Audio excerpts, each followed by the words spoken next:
le Rav Yosef Paolo. Il était à Tel Aviv. Il est décédé aujourd'hui. Et ce Rav-là, il donnait un shiur à Tel Aviv, dans une synagogue. Il y avait quelques élèves, pas énormes, enfin un shiur qui donnait kavua comme ça. Et un soir, comme aujourd'hui, il y avait une pluie torrentielle. Alors, torrentielle. Il arrive à la Beth Knesset tant bien que mal, et il ouvre, il voit personne. Il voit personne, il attend. Bon, il comprend que c'est à cause de la tempête, etc. Il attend un moment, il voit qu'il n'y a personne. Qu'est-ce qu'il fait? Il prend son parapluie et il sort dehors, mais pas pour rentrer chez lui. Il va d'immeuble en immeuble. Il dit, je vais rentrer dans un immeuble et je vais taper à la porte, faire du porte-à-porte pour essayer de trouver un élève.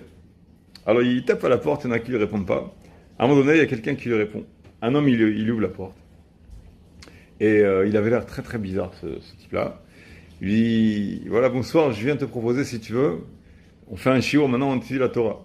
Alors l'autre, il le regarde comme ça, il était très intrigué. Il lui dit, qui c'est qui t'envoie? L'autre, il le regarde, un peu agressé comme ça. Il lui dit, c'est Hachem qui m'envoie, Hachem m'envoie. C'est Hachem qui t'envoie? Il dit, oui, oui. Il dit, bon, je viens avec toi. Alors, il rentre chez lui, il met son manteau, et sous le parapluie, bon, ils vont tous les deux, ils étudient dans la synagogue. Et puis, depuis ce jour, il revient le lendemain, il est devenu élève kavua. Mais alors, pas religieux du tout, pas là, il a fait tchouva, et c'est un mystère. Jusqu'à ce qu'après quelques années, le Rav Paolo, il est décédé.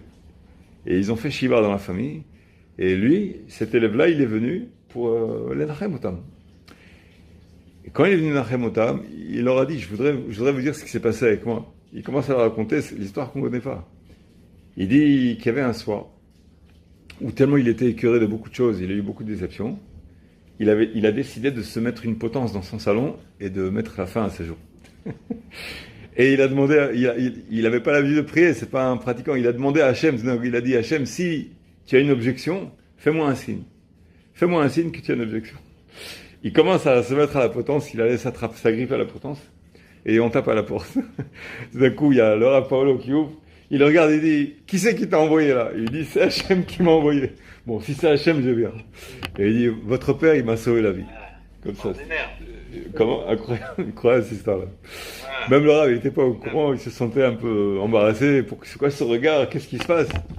Et voilà une histoire. Donc en fait, ça me rappelle, ce torrent-là, ça me rappelle cette histoire-là. Il y a eu le Nishmato, je crois que ça s'appelle Yosef Paolo.